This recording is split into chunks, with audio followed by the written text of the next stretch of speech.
ఓం Sairam Shri Sachidananda Sadhguru Sainath Maharaj key జై. సాయి భక్తులందరికీ నమస్కారం అండి. హాయ్ ఫ్రెండ్స్, అందరూ ఎలా ఉన్నారు? I think all of you are fine. బాబావారి కృపా కటాక్షాలు మనందరి మీద ఎల్లవెల్లలా ఉండాలని మనస్ఫూర్తిగా కోరుకుంటూ ఈ వీడియోని స్టార్ట్ చేస్తున్నానండి. ఈరోజు బాబావారి సందేశం ఏమిటి అంటే, బిడ్డ, నీ తలరాతను నీకు నచ్చినట్లుగా రాస్తాను, దిగులు పడకు అని బాబావారు అయితే మనకి భరోసా ఇస్తున్నారండి. ఎవరైనా మన ఛానల్ని కొత్తగా చూస్తున్న వారైతే please like, share and subscribe and support my channel. Video కనుక మీకు నచ్చినట్లయితే ఒక చిన్న లైక్ ఇచ్చి సపోర్ట్ చేయండి ఫ్రెండ్స్. అలాగే 10 మంది మిత్రులకు షేర్ చేయండి. ఈరోజు బాబావారి సందేశం బాబావారి మాటల్లోనే విందామండి. బిడ్డ, నీ తలరాతను నేను రాస్తున్నాను, దీనికి ఎవ్వరూ చెరపలేరు.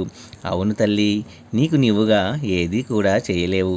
నీ జీవితంలో ఏది జరిగినా, అది ఏదైనా సరే, మంచైనా చెడైనా, కష్టమైన సుఖమైన, అవి నేను రాసినది. మరి చిన్నదానికే దిగులుగా కూర్చున్నావేంటి బిడ్డ? బాబా, నా జీవితంలో ఏమి జరుగుతుంది, దీనికి ముగింపు ఏమిటి అని అడుగుతున్నావు కదా. ఇప్పుడు నీ ప్రశ్నలన్నింటికీ కూడా సమాధానం చెబుతాను, విను.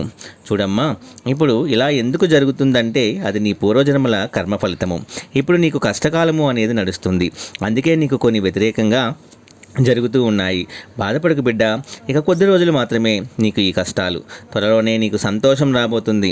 తల్లి చూడమ్మా, నీకు ఎవరైనా చెడు చేయాలని చూస్తే వారికి ధన్యవాదాలు చెప్పు. ఎందుకో తెలుసా? అలా నీకు వారు చెడు చేస్తున్నారంటే దాని అర్థం ఏంటో తెలుసా? నీ పాపకర్మలను వారు తీసుకుంటున్నారని అర్థం.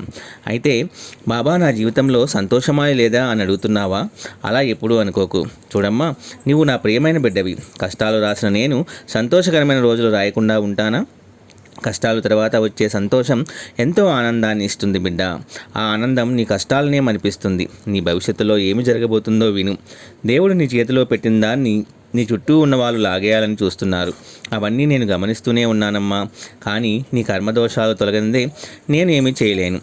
అంతవరకు కొంత ఓపికతో ఉండటం నేర్చుకో.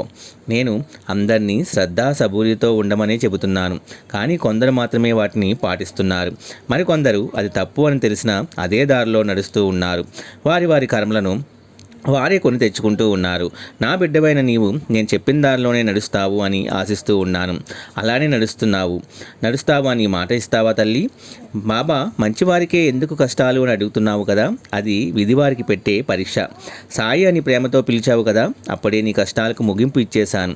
అది ఎప్పుడా అనుకుంటున్నావు కదా, ఇదిగో ఇప్పుడు నీవు నా మాటలు వింటున్నావు కదా, ఇక నీ కోరికలు తీరినట్టే. నా అనుగ్రహం లేనిదే నా సందేశాలు ఎవరూ వినలేరమ్మా. నా అనుగ్రహాన్ని నీకు అందిస్తున్నాను. ఇక నీ జీవితంలో ఉన్న కష్టాలను తొలగించి నీకు ఆనందాన్ని ప్రసాదించబోతున్నాను. నీవు ధైర్యంగా ఉండు, నీకంతా శుభమే జరుగుతుంది. ఈరోజు సందేశంలో బాబాగారు మనం చేసే పాపకర్మల నుంచి మనం తప్పించుకోలేమని స్పష్టంగా చెబుతున్నారు. మనకు ఒక సందేహం రావచ్చు, మన పాపకర్మలు తొలగించలేనప్పుడు, మన భవిష్యత్తు సరిగ్గా లేనప్పుడు భగవంతుని మనం ఎందుకు పూజించడం? జరిగేదేదో జరుగుతుంది కదా. మనం భగవంతుని ఎందుకు పూజించాలి అంటే, కొత్త కర్మలు మనకు అంటకుండా పూజించాలి. మనకు వచ్చే కష్టాలు మన శక్తికి మించి రాకుండా ఉండాలని కూడా ప్రార్థించాలి. మనం ఎంత కష్టం మోయగలమో అంత మాత్రమే బాబాగారు మనకి కలిగేలా చేసి మన కర్మలను సరిచేస్తారు. మనకు భరించలేని కష్టం వచ్చినప్పుడు ఆ కష్టాన్ని బాబా తీసుకుంటారు. ఆ కష్టాన్ని బాబాగారే అనుభవిస్తారు. అదే భగవంతుని గొప్పతనం. మనం ఎప్పుడైతే బాబా అని పిలుస్తామో ఆ రోజు నుంచి ఆయన మనకి బానిస అయిపోతారు. మన ప్రతి కోరిక ఆయన మనకి తీరుస్తారు. మనం అనుకుంటూ ఉంటాం, బాబా మన కోరికలు తీర్చడం లేదు. ఆయన మన ప్రతి అడుగులో అడిగేసి నడుస్తూ ఉంటారు. గమనిస్తూ ఉండండి. మన చేయి పట్టుకొని ఈ కష్టాల కొలిమి నుండి బయటికి లాగేస్తారు బాబాగారు.